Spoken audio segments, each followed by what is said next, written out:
అందరికీ కూడాను తెలుగు యూట్యూబ్ ఛానల్కి స్వాగతం. సో సాంఖ్యక శాస్త్రం నుండి మనకి ప్రతి డిఎస్సిలో కూడా 2 నుండి 3 ప్రశ్నలు రావడం అనేది జరిగింది. సో ఎస్జిటికి అయితే అదే స్కూల్ అసిస్టెంట్కి అయితే 6 నుండి 10 ప్రశ్నలు కూడా రావడం జరిగింది. ఇప్పటికైతే మనం 5 వీడియోల్లో మొత్తం అంకగణిత సగటు వరకు చెప్పడం జరిగింది. ఇది ఆ వరుస క్రమంలో ఇది 6వ వీడియో. సో ఈ వీడియోలో మనం మధ్యగతం గురించి అయితే చెప్పుకోబోతున్నాం. సో డిఎస్సిలో అంకగణిత సగటు తర్వాత అత్యధికంగా వచ్చిన ప్రశ్నలు మధ్యగతం నుండి రావడం జరిగింది. అసలు మధ్యగతం అంటే ఏంటి, మధ్యగతం ఏ విధంగా లెక్కించాలనేది ఒకసారి ఈ వీడియోలో పూర్తిగా తెలుసుకుందాం. ముందుగా మధ్యగతం అంటే ఏంటి? ఏదైనటువంటి ఒక దత్తాంశం ఇచ్చినప్పుడు ఈ దత్తాంశంకి సరిగ్గా మధ్యస్థానంలో ఉండేటటువంటి విలువనే దాని యొక్క మధ్యగతం అని పిలుస్తాం అనమాట. దీన్ని ఇంగ్లీష్లో అయితే మీడియన్ అని పిలుస్తాం. సో ఈ మధ్యగతాన్ని ఏ విధంగా లెక్కిస్తారు, వర్గీకృత దత్తాంశాన్ని అవర్గీకృత దత్తాంశాన్ని ఏ విధంగా లెక్కిస్తామన్నది ఈ వీడియోలో అయితే ఒకసారి చెప్పుకుందాం.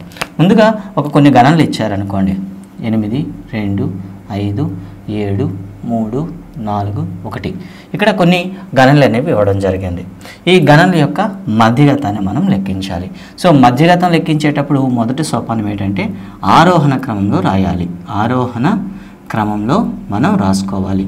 ముందుగా ఇచ్చిన విలువల్ని మనం ఏం చేయాలంటే ఆరోహణ క్రమంలో రాద్దాం ఒకసారి. 1, 2, 3, తర్వాత చూడండి 4, తర్వాత 5, తర్వాత 7, తర్వాత 8 ఇచ్చినటువంటి గణనలు మనం ఆరోహణ క్రమంలో రాసిన తర్వాత ఉన్నటువంటి గణనలు ఎన్ని ఉన్నాయో లెక్క పెట్టాలి. సో చూద్దాం. 1, 2, 3, 4, 5, 6, 7 ఉన్నాయి. మొత్తం 7 ఉన్నాయి. ఇలా గణనల సంఖ్యను మనం లెక్కించినప్పుడు n అనేది అంటే మొత్తం గణనల సంఖ్యను ఇక్కడ nగా రాసుకుంటే n అనేది బేసి సంఖ్య అయ్యింది అనుకోండి. n అనేది బేసి సంఖ్య అయితే దాని యొక్క మధ్యగతం ఏమవుతుందంటే n+1/2 అవుతుంది అనమాట. అంటే ఇప్పుడు 7 వచ్చింది కాబట్టి 7 + 1/2 అని రాస్తాం. ఓకేనా? సో 8/2. సో 4వ గణన అంటే 4వ గణన ఏదైతే ఉందో అదే దీని యొక్క మధ్యగతం అనేది అవుతుంది. అలా అనుకుంటే 1, 2, 3, 4 అంటే ఇక్కడ 4 అనేది ఈ దత్తాంశం యొక్క మధ్యగతం అవుతుందన్నమాట. మరి అదే గణన సరి సంఖ్యలో ఉంటే ఎలా ఉంటుంది? ఫర్ ఎగ్జాంపుల్ చూద్దాం. 3, 5, 1, 4, 12, 8, 10, 7 ఒకసారి చూడండి. ఇక్కడ మొత్తం మీకు సరి సంఖ్యలో గణనలు అనేవి ఇవ్వడం జరిగింది. అయితే మధ్యగతం లెక్కించేటప్పుడు సోపానం 1 వాటిని ముందుగా ఆరోహణ క్రమంలో రాసుకోవాలి. ముందుగా ఆరోహణ క్రమంలో రాద్దాం ఒకసారి. 1, 3, 4, 5, 7, 8, 10, 12 ఇలా ముందుగా మనం ఏం చేయాలి? ముందుగా ఆరోహణ క్రమంలో రాసుకోవాలి. ఆరోహణ క్రమంలో రాసిన తర్వాత nని మనం లెక్క పెట్టాలి. n = ఇక్కడ ఎన్ని ఉన్నాయి చూడండి. 1, 2, 3, 4, 5, 6, 7, 8 ఉన్నాయి కాబట్టి దీని యొక్క మధ్యగత ఏమవుతుంది అంటే ఇక్కడ చూడండి. దీనికి ఒక ఫార్ములా ఉంది. n/2వ గణన ప్లస్ n+2/2వ గణనల యొక్క సరాసరి అవుతుందన్నమాట. చూసుకోండి. n/2వ గణన ప్లస్ n+2/2వ గణన n+2 గణన యొక్క మనకేమవుతుందంటే ఇక్కడ సరాసరి మనం కట్టాలి. సో ఇప్పుడు చూద్దాం. ముందుగా ఇక్కడ మొత్తం 8 వచ్చింది కాబట్టి 8/2 ప్లస్ 10/2 4/2 అనమాట. అంటే 8/2 అంటే మనకి ఇక్కడ చూడండి ఒకసారి. 8/2 అంటే ఇక్కడ మనకి 4వ గణన ప్లస్ 10/2 అంటే మనకి 5వ గణన. సో /2 వేస్తాను అనమాట. అంటే ఇక్కడ 4వ గణన 5వ గణన మీరు ఒకసారి తీసుకోండి. ఏమొస్తాయి చూసినట్లయితే 1, 2, 3, 4 ఓకే. 4వ గణన అనేది మనకి 5 రావడం జరిగింది. ఇక 5వ గణన చూస్తే మనకి ఇక్కడ 7 రావడం జరిగింది. 7 ఈ రెండింటి యొక్క సరాసరి మనం లెక్కించాలి. అంటే ఇక్కడ 12/2 అంటే 6 అనమాట. ఈ విధంగా మధ్యగతం అనేది అవర్గీకృత దత్తాంశానికి అయితే లెక్కిస్తాము. ఇంకా ముడి దత్తాంశాన్ని ఈ విధంగా కనుక్కోవడం అనేది జరుగుతుంది. గుర్తుంచుకోండి. బేసి సంఖ్యలో ఉంటే n+2/2 గణన అనేది దాని యొక్క మధ్యగతం అవుతుంది. ఒకవేళ సరి సంఖ్య అయినట్లయితే n/2 అలాగే n/2వ గణన n+2/2వ గణన 2 గణనల యొక్క సరాసరి మీరు కట్టుకుంటే అదే దాని యొక్క మధ్యగతం అవుతుందన్నమాట. ఈ ప్రశ్నను చూద్దాం ఒకసారి. ఈ ప్రశ్న మనకు దాదాపుగా డిఎస్సిలో 3 సార్లు రిపీట్ అయిన క్వశ్చన్ ఇది. సో అభ్యర్థులు ఎవరు గమనించలేదు, కానీ ఇదే ప్రశ్న అనేది మనకు 3 సార్లు రావడం జరిగింది. కావలిస్తే మీకు తర్వాత పేపర్ అండ్ సెషన్ అనేది మీకు చెప్పడం జరుగుతుంది. ఒకసారి చూస్తారు. ఇలా ఒక పరీక్షలో సాధించిన మార్కులు విద్యార్థుల సంఖ్యను ఇలా టేబుల్ ఇవ్వడం జరిగింది. ఈ టేబుల్లో సో మధ్యగతం ఎంత అని అడిగారు. ఇలా ఇస్తూ వీటిపైన వివిధ రకాలుగా ప్రశ్నలు అడగడం అనేది జరిగింది. ఆ ప్రశ్నలు ఏమిటి? వాటిని సాధించే విధానం ఏంటి ఒకసారి అయితే చూసుకుందాం. సో ముందుగా ఇచ్చినటువంటి ఈ దత్తాంశానికి మధ్యగతాన్ని కనుగొనండి అనే ప్రశ్న అనేది ఇవ్వడం జరుగుతుంది. సో మధ్యగతం ఏ విధంగా లెక్కిస్తాము? సో ఇచ్చిన దత్తాంశాన్ని ముందుగా మనం ఏం చేయాలి? ఆరోహణ క్రమంలో రాసుకోవాలి. సో ఆరోహణ క్రమంలో రాద్దాం. సో ఇలా అయితే సాధించిన మార్కులు విద్యార్థుల సంఖ్యని మనం ఆరోహణ క్రమంలో రాద్దాం. సాధించిన మార్కుల ఆధారంగా మనం ఏం చేద్దామంటే ఆరోహణ క్రమంలో రాద్దాం. ముందుగా చూద్దాం. అన్నిటికన్నా తక్కువ ఏముంది చూడండి, 20 ఉంది. అంటే 20లో మనకి ఎంతమంది ఉన్నారు? 6. 20 తర్వాత ఉండే సంఖ్యను చూడండి. ఇక్కడ మీకు 25 కనిపిస్తుంది. 25లో మనకి 20 కనిపిస్తుంది. తర్వాత 25 తర్వాత ఉండేది మనకి చూడండి 28. సో 28లో మనకి ఎంతమంది ఉన్నారు చూడండి? 24. 28 తర్వాత మనకు ఉండేది 29. 29లో ఎంతమంది ఉన్నారు? 28 మంది ఉన్నారు. అంటే తర్వాత చూస్తే 33 మార్కులు తెచ్చిన విద్యార్థులు ఎంతమంది ఉన్నారు? 15 మంది ఉన్నారు. సో 33 తర్వాత 38 మార్కులు సాధించిన విద్యార్థులు ఎంతమంది ఉన్నారు? మనకి 4 ఉన్నారు. అదేవిధంగా 38 తర్వాత మనకి మార్కులు సాధించిన వాళ్ళు చూస్తే 42 మార్కుల వాళ్ళు 2, 43 మార్కుల వాళ్ళు 1 ఉన్నారు. ఇలా మనకి విద్యార్థుల సంఖ్య అనేది ఇవ్వడం జరిగింది. సో మధ్యగతం లెక్కించాలంటే ఖచ్చితంగా ఏముండాలి? మనకి ఫ్రీక్వెన్సీ, మిడిల్ వాల్యూ మనకి తెలిసి ఉండాలి. అంటే ఇక్కడ విద్యార్థుల సంఖ్య మొత్తం తెలిసి ఉండాలి. సో ముందుగా లెక్కిద్దాం. 6, 4, 10, 15, 18, 18, 5, 23, 23, 4, 27, 27, 1, 28, 29, 30 అనమాట. 0, 3, 3, 1, 4, 4, 2, 6, 6, 2, 8, 8, 2, 10. అంటే మనకి ఏమొచ్చింది? n = మనకి 100 వచ్చింది. అంటే 100 వచ్చింది కాబట్టి మరి మధ్యగతం ఎలా వస్తుంది? మనకున్న ఫార్ములా చూడండి, n అనేది సరిసంఖ్య కదా. అంటే ఇక్కడ మనం ఏం తీసుకోవాలంటే n/2 విలువ, అదేవిధంగా n+2/2 విలువ మనకి తెలియాలి. ఈ రెండు విలువలు తెలిస్తేనే దీని యొక్క మధ్యగతం ఫైండ్ అవుట్ చేస్తాం. మరి ఎలా తెలుస్తుంది ఒకసారి చూద్దాం.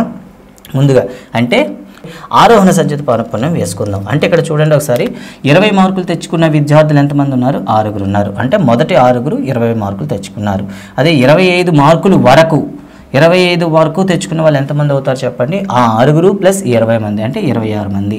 అదేవిధంగా 28 వరకు అంటే 28 మార్కుల వరకు తెచ్చుకున్న వాళ్ళు ఎంతమంది అవుతారంటే 26 + 24 అంటే మీకు 50. అదేవిధంగా 29 వరకు తెచ్చుకున్న వాళ్ళు ఎంతమవుతారు చెప్పండి? 50 + 29 మార్కులు వచ్చిన వాళ్ళు అంటే 78.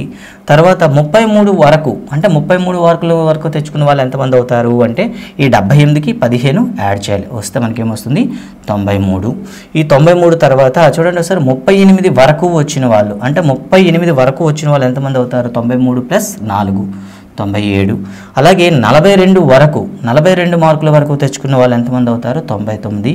అదేవిధంగా 43 వరకు తెచ్చుకున్న విద్యార్థులు ఎంతమంది అంటే 100 మంది అవుతారు. ఇక్కడ చూశారు కదా. ఇలా అయితే మనకు కావాల్సిన వ్యక్తి ఎంత అవుతారు చెప్పండి?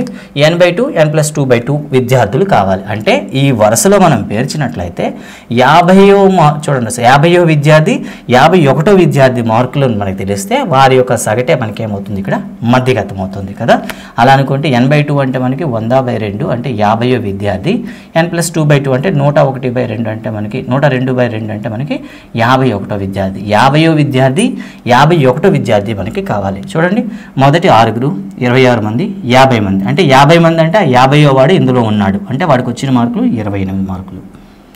తర్వాత 51వ విద్యార్థి అంటే ఎక్కడ వస్తారు చూడండి, 51వ విద్యార్థి నుండి 78వ విద్యార్థి వరకు ఉన్న వాళ్ళందరూ కూడా 29 మార్కులు తీసుకొచ్చారు. అంటే 51వ విద్యార్థికి ఎన్ని వచ్చి ఉంటాయి?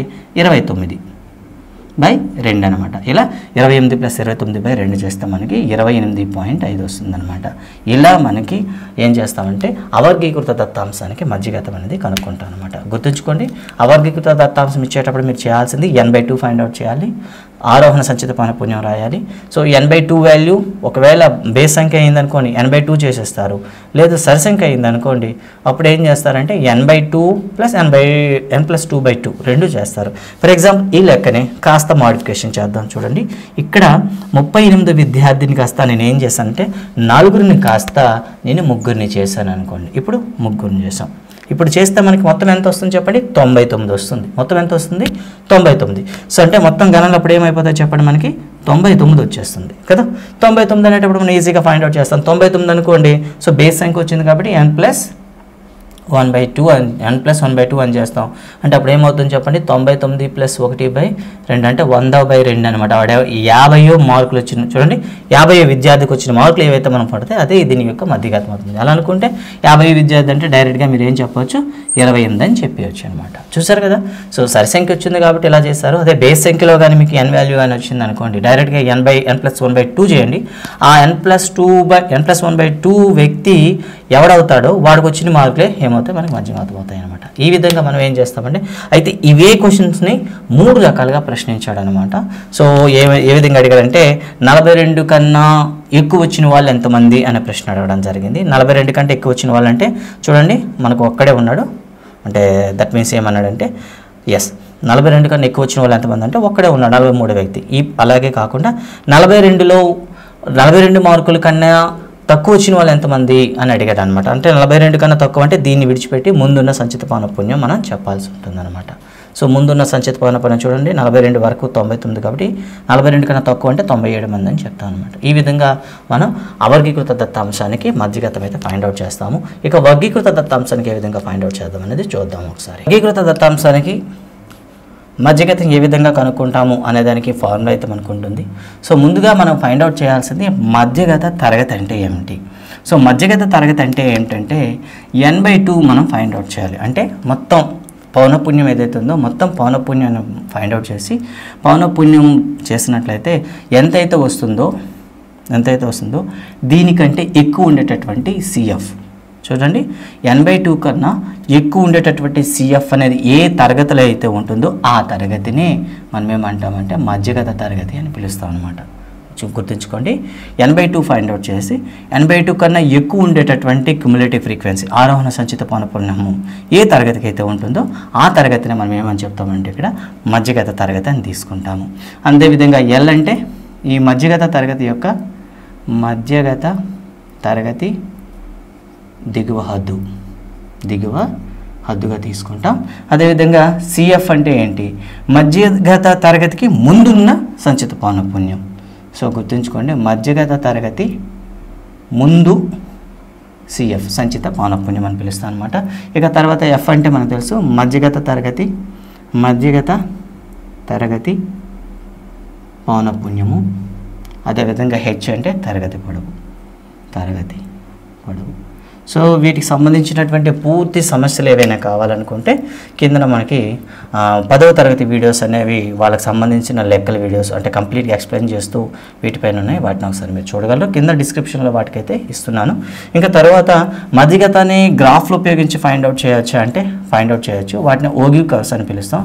సో ఓగ్యూ కర్వ్స్కి సంబంధించి ఈ సాంఖ్యక శాస్త్రం సంబంధించి 4 వీడియోలు అయితే మీకు ఇవ్వడం జరిగింది. సో 4/9 వీడియో మీరు చూసినట్లయితే పౌనఃపున్య వక్రాలన్నీ ఉంటాయి. అందులో మీకు ఓగ్యూ కర్వ్ అంటే ఏంటో కూడా చెప్పడం జరుగుతుంది. ఇది మనకి డిఎస్సిలో రాగలిగినటువంటి మధ్యగతం మీద వచ్చేటటువంటి సమస్యలు.